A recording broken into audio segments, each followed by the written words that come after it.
Hi, everyone. I'm Kathryn, and this is Julia. Hi And guys. yeah, we're so excited to be here today and just talk with you about. We're both people who have struggled with OCD, and we're each going to share a bit about ourselves before we jump into the questions, just so people know what specific subtypes and things that we've struggled with. And if there's anything that really resonates with people, they can ask about it, and we can try our best to answer questions. Yeah, so I guess I can start. My name is Kathryn. I am from San Francisco, California, and I'm going to be a junior in college starting in the fall. And I have struggled with OCD for most of my life. But my OCD really started to ramp up when I was a teenager. So around like 12, 13, which was around the time when I was lucky enough to receive, a diagnosis and start ERP. But I think just the severity of my OCD made it really difficult for me to actually be able to partake in the ERP and actually be able to engage in it just because it was so debilitating. So I think for me, I did wind up going to residential treatment and partial hospitalization just because that worked better for just the type of intensive treatment that I needed at that time. And especially being a student and in high school, it was incredibly helpful. But yeah, I've gotten to the point where my OCD is pretty manageable, and I love talking about my experiences with it, just the hopes of helping people feel less alone, just because it can feel so incredibly isolating, OCD. And I know with my themes, I've struggled a lot with perfectionism mainly, and just in school and pretty much every facet of my life for a long time. So, yeah, I just always want to make people feel less alone in their struggles. Thank you for sharing that. My name is Julia. I'm originally from Ukraine, but I've been living in the US for the past 8 years. I'm currently living in Maine, which is probably one of the best and most beautiful places in the world. I've had OCD most of my life. It was not diagnosed until I was 25. I'm 27 right now, and actually, I was 24 when it got diagnosed. And I still struggled a lot as a child, but I just didn't know what I'm struggling with a lot of worries about my parents and just anxiety, a lot of health anxiety. And then, kind of in my early 20s, it started to creep in and actually got pretty bad. And my most severe topics were schizophrenia OCD and like mental health OCD, a fear of developing depression, fear of developing schizophrenia, a lot of health OCD topics. I've encountered a couple of months of relationship OCD. I definitely did struggle with the personalization and derealization, and then that whole thing turned into existential OCD that was pretty severe and probably the most difficult to kind of get over. And when I turned 24, I started seeking help because it was really getting out of hand. And thankfully, I was able to get a very good specialist who was able to tell me that it was OCD. And that's how I started my ERP treatment. And it was honestly the best thing that ever happened to me. That's for sure.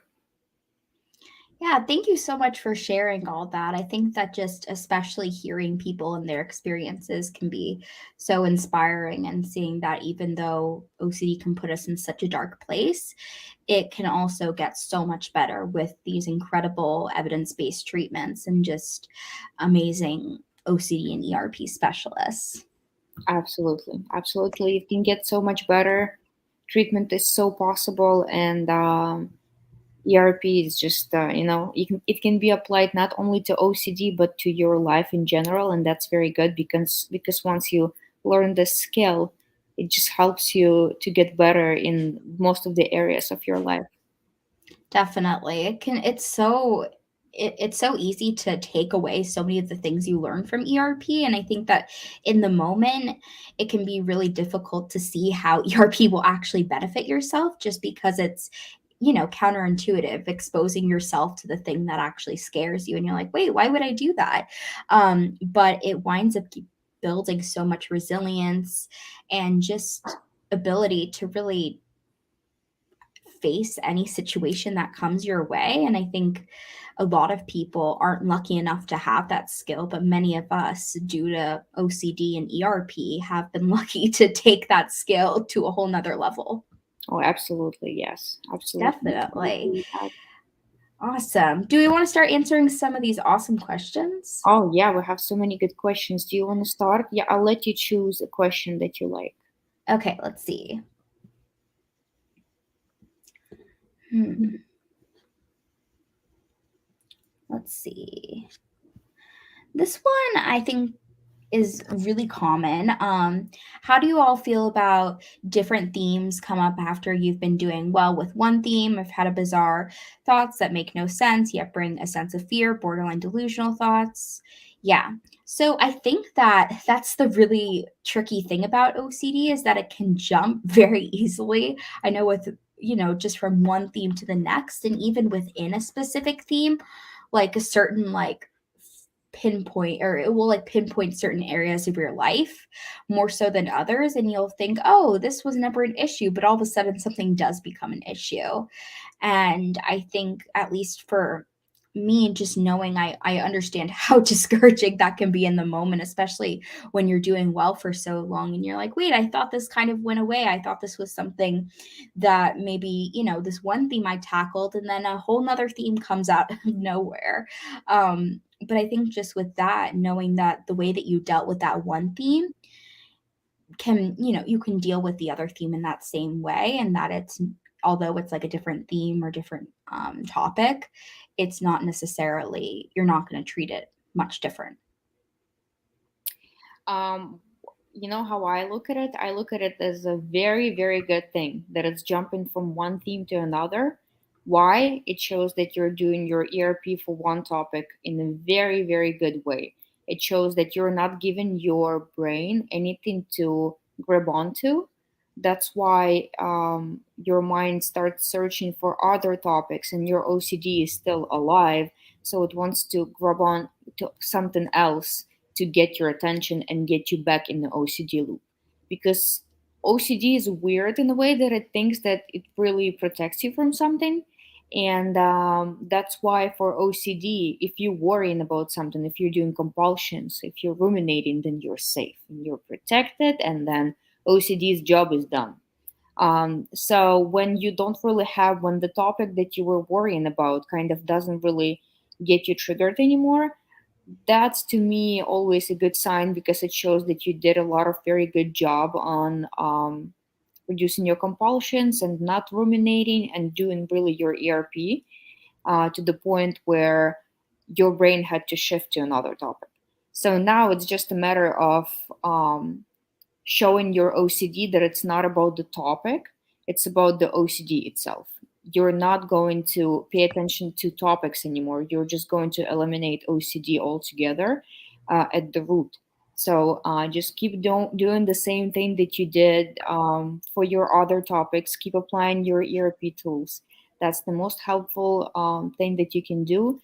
And just know that OCD can jump on anything. And about the borderline delusional thoughts, I know how it feels. I know exactly what you're talking about. I think because I've had the same experience, and my anxiety would get to the point where I felt so overwhelmed that I just didn't know, like it just really felt like I'm losing my mind. And some thoughts were so crazy. And then in the moment, when you're in the moment of OCD, it just like this huge cloud gets over you, and it's very hard to see clear through that cloud.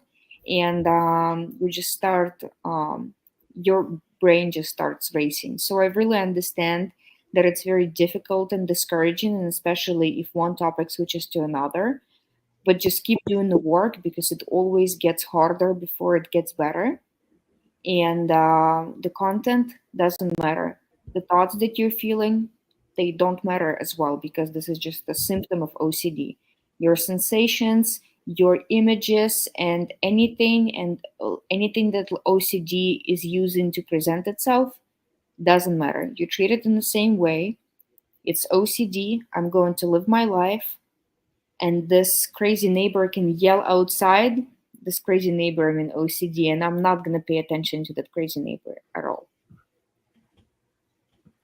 Yeah, I really like that perspective. Just, I think sometimes it can be really easy to just look at, oh, this is a step backwards. But I think just looking at it as, look at all the progress that you've made, that it's actually moving from one topic to the next, and that you've actually done your ERP in a really good way. I think that's an amazing way to look at it.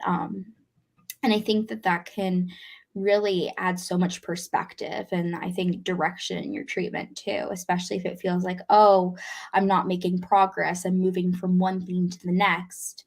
Does that mean that I'm actually not doing it right? It's like, no, you are doing it right, to the sense that your OCD is trying to gain back that control that you're taking away from it. That's, yeah.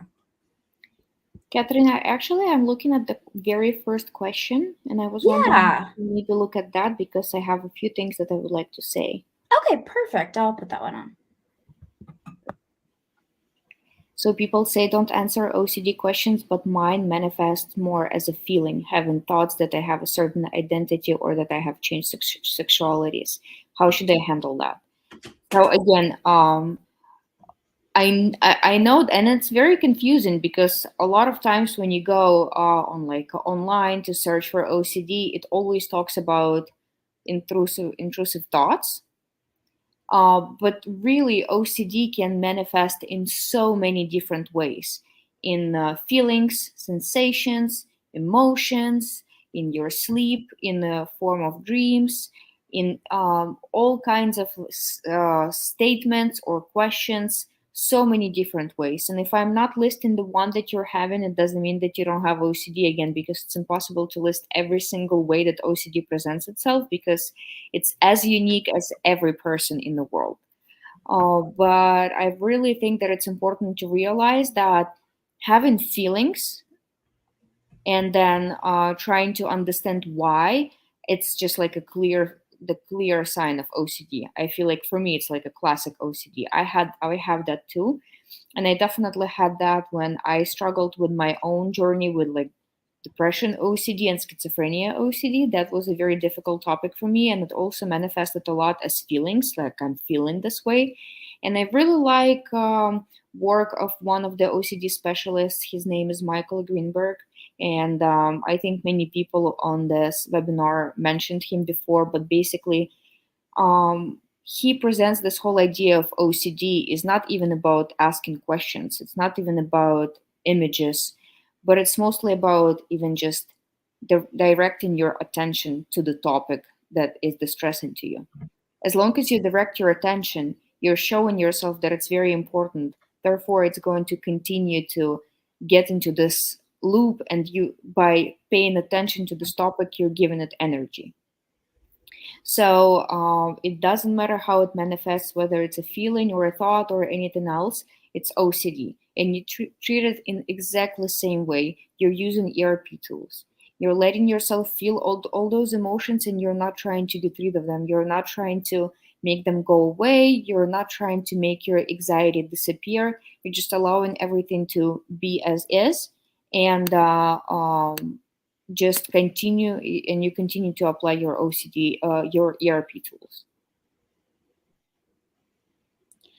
Yeah, I think that was a great way to put it, just that, like, your OCD is as unique as every individual, because I think that there'll be an experience that someone has with OCD and they don't see it necessarily represented online, or what you, when you search up in Google OCD symptoms and what you experience, it's not going to be the same for everyone. And it's very individualized and catered to what, I guess, will upset you the most and keep you in its trap. And I think that's really important to acknowledge, and how it's not going to look the same for everyone. And, I think that's also where a lot of the misunderstanding around OCD comes from, in the sense that, just like, oh, every person's experience and case of OCD will look exactly the same. It's like, no, two people could be struggling significantly with OCD, and their obsessions, their compulsions, what they struggle with and what triggers them the most are going to look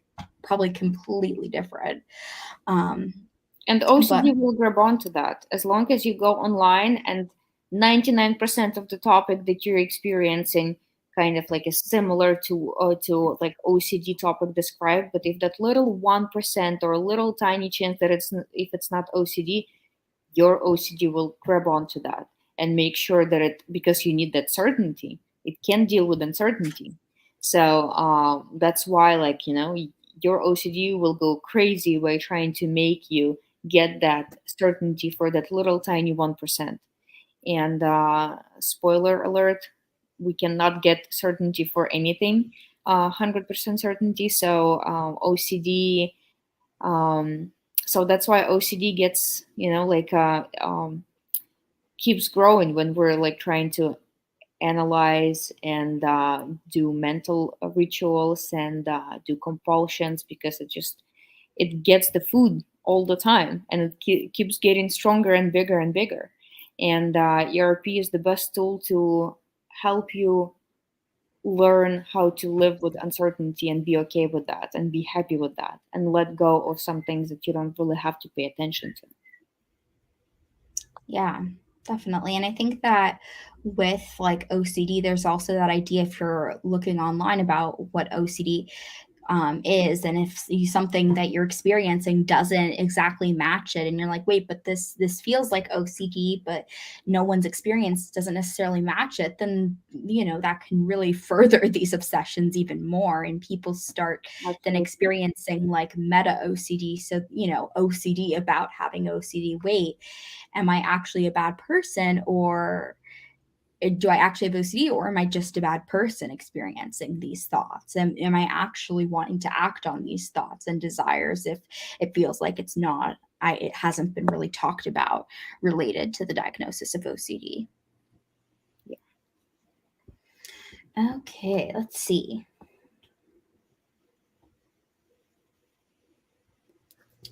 Seems like there's a lot of questions. Do you want to let's see. Trying to see what other ones.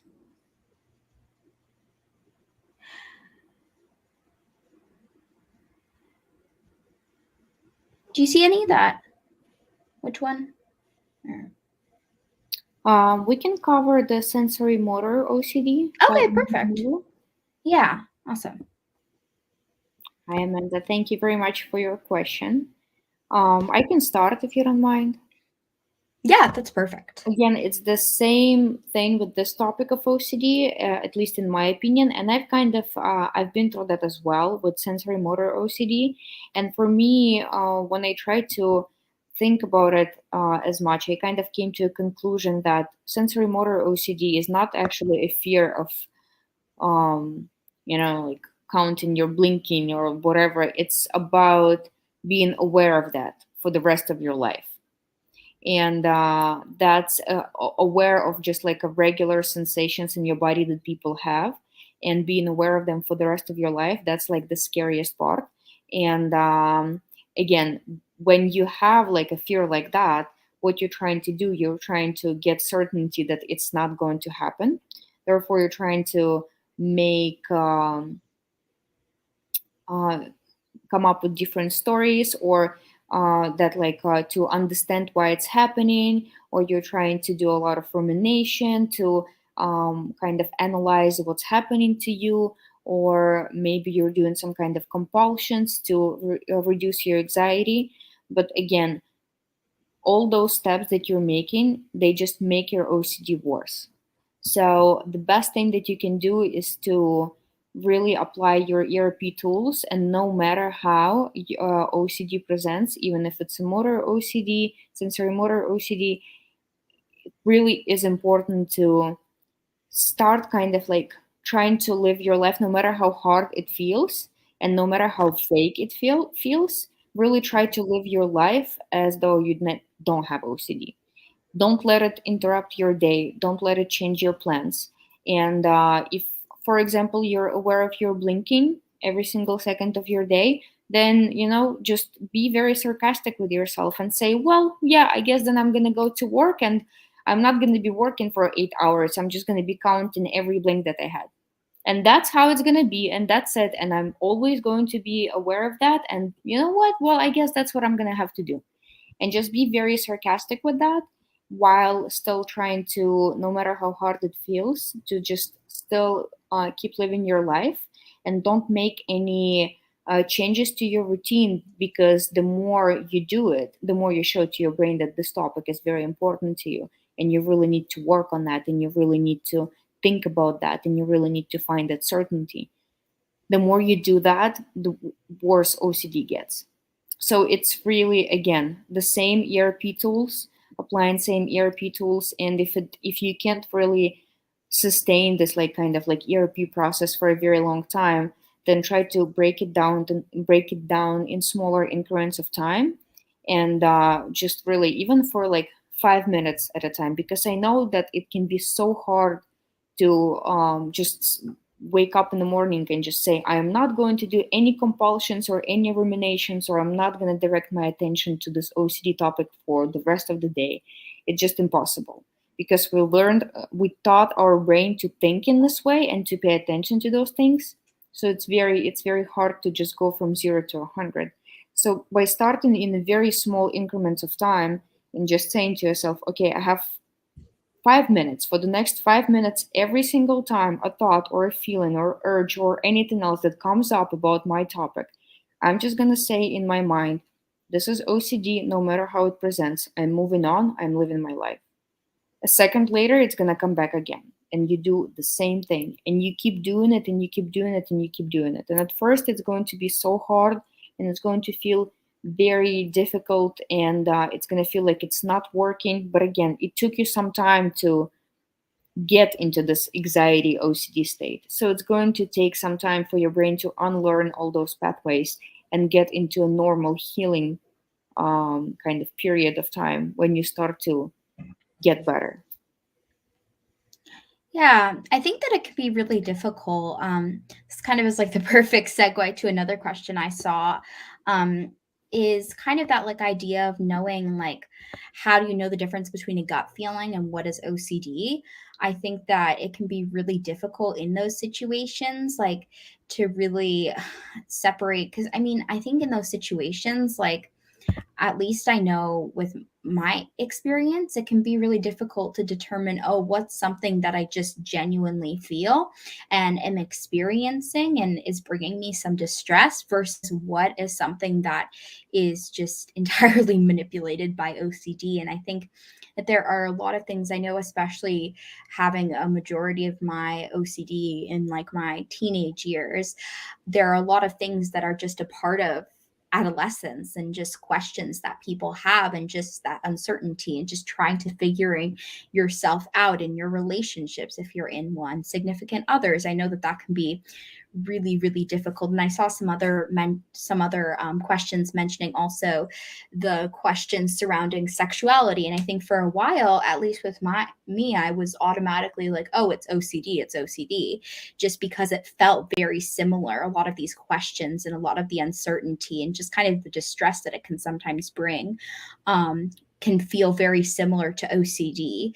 And I think the biggest thing is you're going to know for yourself, even though it can be so difficult to kind of discern what's OCD versus what's a genuine gut feeling. But I think that's something that over time, once you gain more control over your OCD and start truly understanding it better, I think that that kind of that ability to differentiate becomes a lot easier. But it is something that takes time. So I know for me at least, I oftentimes, if you have the ability to access an OCD specialist, that can be really, really helpful. I know when I was having a lot of questions about my sexuality and different things that I was experiencing, I would, I went to my therapist and I was like, oh, I think I may be experiencing sexual orientation OCD. And we talked about it, and she's like, Kathryn, I think these are just questions that people are having, even though it does feel very similar to that. I think that's also very like normal to experience during this time. So I think that it can be really, really distressing though too, especially even that like obsession surrounding trying to differentiate versus what's OCD versus what isn't. But I think that at the end of the day, you're going to be the one who knows yourself the best and what you're experiencing. And I think that even within a relationship, that can be even more difficult, especially when OCD kind of will tend to taint that reality. And yeah. Also, I just want to add that I feel like if you're ever questioning whether it is OCD or if it's not OCD, most likely it is OCD. Not always, but still most of the time, because when you have genuine concerns in life, you don't really tend to go into, oh, am I like thinking about that because of this or this or this? You're actually having those concerns. So I feel like trying to understand whether it is a gut feeling or it's OCD, it's one of the compulsions that you're doing to get reassurance about anxiety that you have. So it's always like goes into two ways, either to prove to yourself that the topic that you're worried about is not true and it will never happen, or to prove to yourself that the topic that you're worried about is kind of like um, that even if it's true, you're going to do everything to prevent it from happening. So either way, it's OCD's way to get you back into this loop and start ruminating and start thinking about it more and more and more, and again try to search for that 100% certainty, which we'll never get. And that's why I think that the most important here is to realize that nobody ever got, you know, their way out of the anxiety by thinking, by trying to ruminate. And maybe trying a different approach and trying to apply some ERP tools to this problem that you have and see how that works out. And maybe you'll see that this feeling starts to lift and you're no longer having all those doubts and anxieties and worries about your relationship. Yeah, I think that's a really good point, just in terms of OCD is such a slippery slope, and it's a trap. It tries to get you in and really hold you there and not let you escape. And I think that it can be really difficult too. And I think, especially knowing that ruminating and overthinking it, which is so difficult not to do when you have OCD. I know I'm constantly thinking and thinking and thinking and thinking. But I think just knowing that that's not going to necessarily help the situation in any way, and it's going to continue to, make you feel more trapped in OCD's cycle and trap. And I think it's definitely much easier said than done. Just, oh, don't think about it. But I think that over time, it does become a lot easier to manage. And just reiterating what Julia said, just really applying those ERP tools to it. And I think that those can be applied to so many different situations and can, in the end, make the world a difference. And also, it is so hard to, when you're in the OCD loop, it's so hard to see through that fog, and realize where are your emotions or where's the OCD. And how I started looking at it is every time I had an OCD episode, I would imagine myself, like by that it puts me in this like certain state of mind where I just no longer can rationally analyze my emotions, So that's why I would like train myself and teach myself that in those times when I really feel like it's so important and I feel so much urgency to find an answer to like all these crippling and anxiety provoking questions that I have, I would just train myself to sit with this uncomfortable feeling and just concentrate on doing the ERP work, because I knew that once OCD episode is kind of over, I'm going to be able to see it so much more clearly and just be um, so much more confident in myself, rather than when you're in the OCD loop and you just spiraling down, thinking and imagining, and you're kind of like shutting yourself down from the entire world because it feels like until you figure out this problem, nothing else can go on in your life. So again, it's the same. It's very hard to do. It's so extremely hard to do at first. To apply those tools when you feel like your world is ending and you're just losing your mind and you just cannot control your anxiety anymore, and you just feel like, like, I'll just do this one little compulsion because I know that it's going to make me feel better, or I'm going to start analyzing because the more I analyze, maybe finally I'll be able to think it through and find some kind of conclusion. It will never happen with if you're doing what you've been doing to get better with your OCD. But realizing that thoughts come in and feelings come in and let them pass and sit with this uncertainty, that's the best tool that you can do to get better. Yeah. Awesome. Do you want to pick the next question? Let me look at it. If you have anything in mind that you like. Okay, perfect. Let me look some more.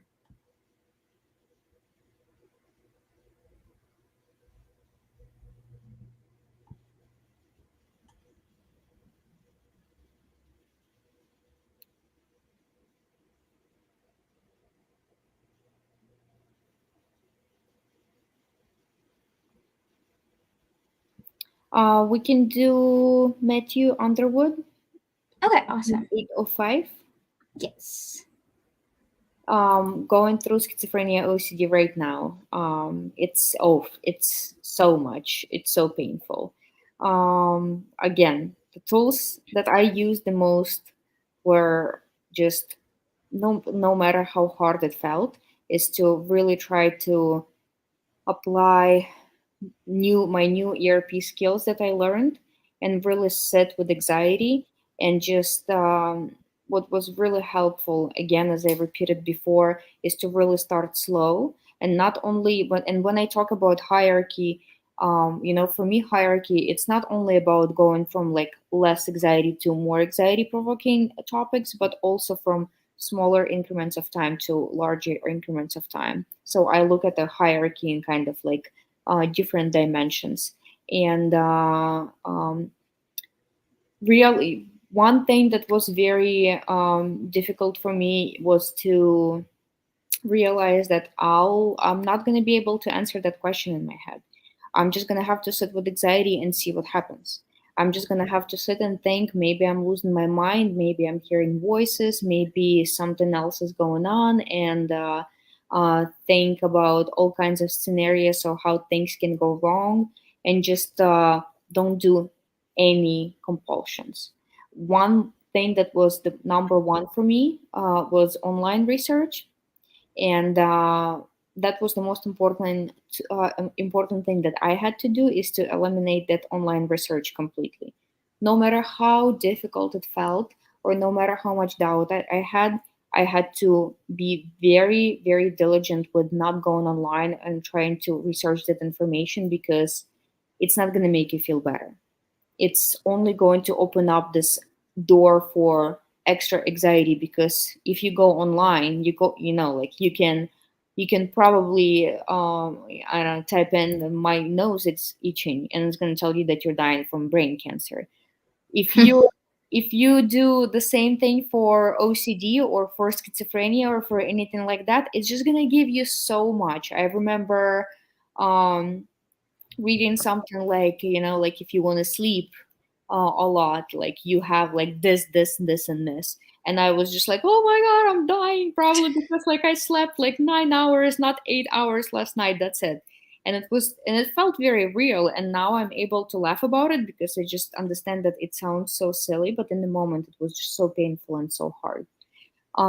So number one thing is to really eliminate all kinds of online research. Really not go online. This is just, like, that's just, forget about it completely, no matter how hard it feels. And really try to stay focused on your mental rumination, because I remember that when I was going through this very tough period with schizophrenia, OCD, it would start like as soon as I opened my eyes, even probably before that moment, a few moments before I wake up, it just kind of like this whole topic just reappears. And I wake up and I immediately start to think, like, analyze myself, analyze how I feel, try to understand if my OCD is still there, trying to understand how I feel about certain things, or try to kind of like all those topics that were bothering me like a day before, they would just kind of just like reactivate. And what was very important is to wake up and remind myself that this is another day. I have a chance to fight and get better with my tools. And also don't set any expectations. Like, if you start doing ERP and expect that you're going to get better within a week, well, you're probably going to get disappointed and just get back right back into the OCD loop. It's a process. It's going to take a while, and you have to get ready for feeling uncomfortable for a certain period of time before it gets better. And look at every day as a fight, as a chance to win the war. You're winning, like, you're gonna win the war anyways, but you just have to understand if you're gonna win this war by losing many fights and then winning, or if you're just gonna make sure that it's going to be hard, but you're gonna keep um, winning every fight that you have every day. Yeah, I think that just looking at something, and I think oftentimes it can feel like just looking at it from like the big picture, like, oh, I'm never going to conquer this. I'm never going to get to that place of where it's going to feel manageable, where I'm going to feel relief. And just knowing that even though it's so difficult to do, especially with, just looking forward and being like, I can't live like this for the rest of my life, just taking it on a day by day basis and being like, I am just going to try my best today. And, that's really at the end of the day, all you can do. And just trying your best to resist compulsions, do your exposures, and practice those ERP skills and tools. And I think, just knowing that like nothing is going to happen overnight, I think it's such an easy thing to be like, oh, well, doing a couple exposures and being like, oh, this isn't working. I'm not seeing changes. But it's That something was that me. does take time. No, not at all. That was me so much. I'm telling you, like, I would do ERP for 2 days and then I would be like, that's it. Nothing worked. Yeah. That's it. I'm just going to I'm just going to lose my mind. ERP didn't work. Maybe it works for some other people, but I'm immune to that. And Yeah. then my therapist would be like, "Well, yeah, you did it for like 2 days. For how many years have you been doing your compulsions? Like, come on." Yeah. And that's really like was an eye-opening experience to me, because I realized that, like, it took, and I'm really into like OCD and how it operates in kind of like a brain level, and think about those pathways that took some time to form, and really strong, very very strong bond, like very strong connection.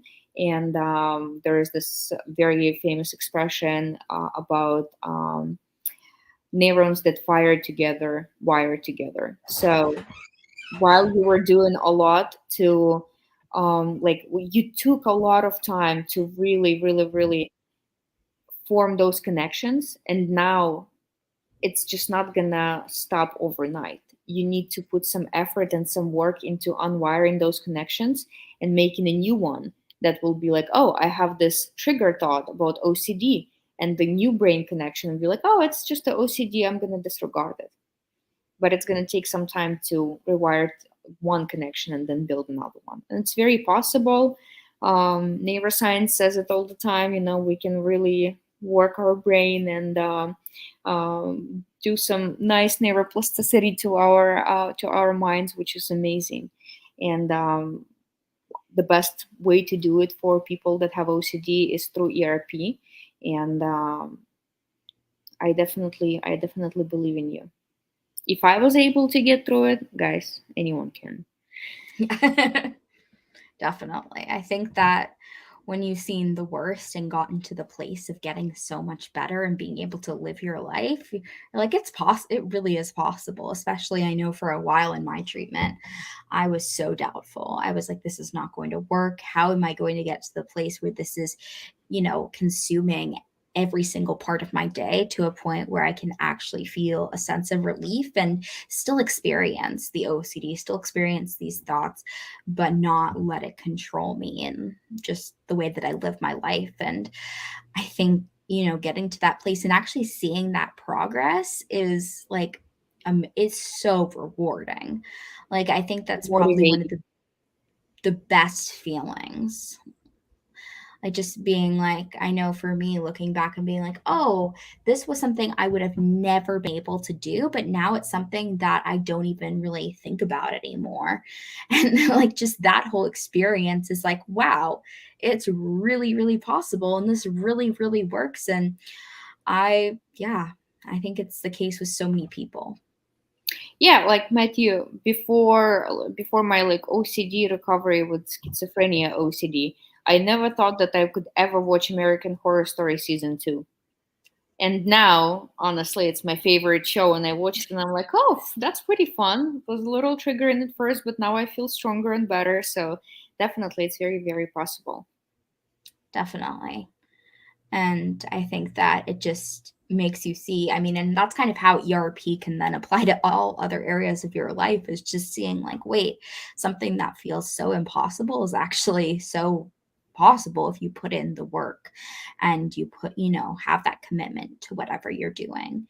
It really can make all the difference. And I think that it also, there's another question that I saw that kind of relates to that, but I think just like not knowing where to start when something feels so distressing. So with this one talking about, the compulsion of confession, and I think that that can be such a difficult one, but I think like anything, like any OCD compulsion, it's not something that you can just eliminate once and for all altogether. I think that one of the best things about ERP is that like the way that it works best is when you create these hierarchies for yourself and you create these steps to working up to something that's really difficult, and that you're not just trying to eliminate it altogether all at once. And I think, at least for me, one of the biggest ways that I really started to make that progress with myself and my compulsions was just gaining that awareness of when I was doing it, what the situation was, and what was kind of triggering that, and just becoming more aware of it was the first step to actually making that progress in my ERP. That's a very good point because I know that when I just started my journey, me and the therapist that I was working with, every time I would have like a very severe OCD episode or kind of like relapse, we would always go back to the moment when it started. And then it was so interesting to see that like the moment my OCD episode started was actually way earlier than I thought. And it all starts very, very much like in your mind with your rumination and with your like some kind of image popped up or a feeling, and you're trying to understand or trying to think if it's OCD or not OCD, and you try to analyze it further. And then before you even know, it just snowballs into you having this need to confess. And when you go back to kind of like reflect on that moment, a lot of times people would think, oh, my OCD started maybe 5 minutes before I confessed. But in reality, it starts even way earlier. So, really trying to be careful and like trying to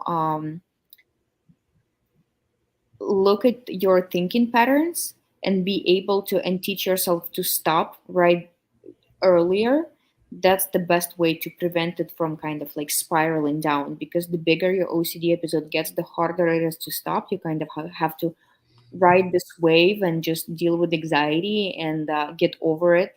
But the best way to really get better and feel less anxiety is to kind of think about or analyze when it actually starts, and really start to really help yourself prevent that rumination from happening before you start confessing. I think that's very important. And once you learn to recognize when it actually happens, it's so much easier to stop it. Because now, even with myself, when I feel like, like I know that OCD thoughts are coming or something is coming, I am able to recognize it way faster and just say, and it's so much easier too to just say, oh, this is OCD. I'm not going to pay attention, waste my time on this stuff. That's just not important. And then it's so much easier to move on versus you just being in this grip of OCD for hours, and then you're like full blown anxiety 10 out of 10, and you don't know what to do with yourself, and then you decide, oh, maybe I should stop. Well, you're not going to stop then, because it's just too much at that point to handle.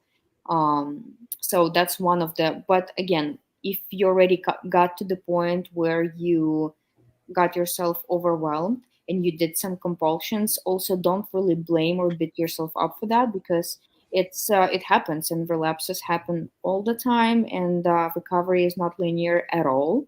And you're gonna encounter some very bad and difficult days, and that's fine too. That's another opportunity for you to practice and get better at the tools and skills that you learned. um, but regarding confession, again, if you don't have a therapist, I would recommend also finding a therapist, because that was very helpful for me with my compulsions that kind of like spiraled like out of control when I felt so much anxiety and I had to do something to reduce this anxiety. Working with a therapist really helped me identify that very early point and learn to recognize that point, and then kind of cut down the life support of OCD very early. Yeah, I think that having a therapist is such an incredible resource. But I think also, I know No CD has really great, amazing, and pretty affordable OCD specialists, and having that person. And even if that's not a feasible option for you, I think that there are also a lot of great books and so many awesome specialists who have platforms online, whether that be on Instagram or on these amazing lives. I know they have professionals and OCD specialists who come on here and talk and answer questions, and having them can be so valuable too. And a lot of them have like very specific, like niche areas where they focus a lot of their, I guess, their research and just their expertise surrounds, whether it's a specific theme. And there are definitely some really awesome ones, so just really relying on those resources can be especially helpful as well, and just really trying to figure out how to navigate a specific experience with OCD. And we're also, I'm not going to say that we're lucky, because obviously we're not lucky to have OCD, but we have so many more resources and support available for us, because I know that many people struggled with OCD for years when nobody even talked about it at all, and they had to figure it out on their own. So now with this amazing available support, you guys have all the tools and everything that you need to just keep fighting, and you're gonna have somebody who's gonna be like right behind you, supporting you and navigating you in the right direction. So it's just a matter of you being okay with feeling uncomfortable for a while, um, in order to get really better and start to live in your life and claim your life back from OCD. Yeah, definitely. It's such Also, an incredible. regarding resources and books that you said, I actually, one thing that was very helpful for me that I really would like to recommend to everyone. It's not a book; it's kind of an article, but it's quite lengthy. It's article called "Choice" by Stephen Phillipson.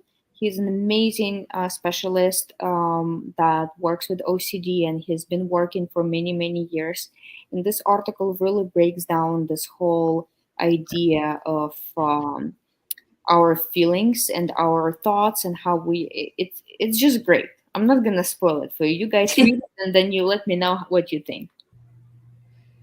Yeah, there are so many awesome. There are also really great podcasts out there as well. I know the OCD Stories is an awesome one, and just having all these people with so much lived experience with OCD, either in the field as a professional or who've experienced it themselves, and that can just add so much, I guess, motivation, inspiration, but also so much guidance in what you're dealing with as well. And I think that that's something that I definitely know. Like even though my OCD journey at the start of it was not that long ago, I think that even over the past couple years there are so many more resources now, and just the discussions that are had around OCD, especially online, are so much different than they were even a couple years ago, and just so many more people just talking openly about it, which makes it so much easier to navigate. And just because it can feel so isolating, OCD just being stuck in your brain and your thoughts and what you're experiencing. And I think that it can also make it really difficult to just really even connect with people in your life because you're so focused on what you're experiencing, and which makes so much sense because even though the threat isn't real, the fear and the feelings behind it are so real. And one more thing that I would like to add to that also is there is a huge difference between knowing about ERP and understanding the concept and actually applying it to your life. I think that was a huge also deal breaker for me because I would read all these articles and I would get so inspired and I would just be like, that's it. You know what? I'm starting my life over. That's it. I'm not gonna have OCD anymore. And I would apply those tools for just like a couple of hours and then just think that it's gonna fix all my problem and then kind of have this like faulty illusion that like because I know all those tools they automatically going to help me deal with OCD. But knowing and actually applying them are such a huge difference. And that's I think that that's a very crucial part as well. It's the same as going to the gym and working out or just sitting on the couch and thinking about your workout. You're not going to get any more like any fitter unless you actually get up and go to the gym and do your work. Yeah, and I think that in these moments, I saw one question that kind of ties back to this whole conversation, but it says, would you guys recommend with OCD living by the values you've had before OCD hit? I think that the values, and I think these, you also, for at least for me, I know that I really started to discover my values a lot more as I went through treatment, and as I really began to really see who I was apart from OCD. I think that these values really served as, I guess, a motivation for me in my treatment, and just really understanding why I'm doing what I'm doing. And I think that in those moments, especially with ERP, when you are thinking about doing it, I think these values can really serve as, a tool to help you actually do your ERP, because in those moments it could just be like, well, why would I put myself through that? Why am I actually doing this? Oh, it's putting me towards this value, this goal that I have that OCD was preventing me from doing, or that just wasn't clear with OCD in the way. I feel like also when you're in the OCD grip, it's very hard to really understand your values that much because your only value in life is not to feel anxiety when you have OCD. Yeah. And that's why I think that really try to identify some values is really important, but also being open minded and really understand that your values can change throughout the process of recovery. You're going to advance as a person and you're going to get to know yourself so much better, and you're really going to get to know yourself from a perspective that you never even considered. And if you really try to, like, if you feel comfortable with living by your values before OCD, that's great. But if you feel like something new is kind of getting your attention and you feel passionate about something else, or your focus shifted into a different perspective, that's completely fine. Don't really try to stick to one or another, because if you really try to hold on to your past values and they don't really work for you anymore, you're just gonna be, like chasing the dragon. It's this thing. It's just like um, you're just going to feel like you're gonna try to get this feeling that you had before OCD, and it's just never gonna happen, because those things that you did before OCD are not really bringing you any happiness anymore or any joy anymore. And if you're looking for the same feeling by trying to get to, like through the same actions, you're just not going to get there anymore. So being open minded and letting yourself, just letting your emotions flow naturally and lead you in the right direction. That would be my advice. Yeah, 100%. I think that, like, I remember one thing. It was when I was in like partial hospitalization. My behavior specialist there, she wanted me to make like a pie chart of different things that made me up or whatever. And I know, like, looking at it then, there were so few things, and one of the major things was OCD. Like, that kind of felt like it consumed me all, and that was all that I valued in life, and just trying to navigate it. But I think if I were to do that now, it would look so, so, so much different.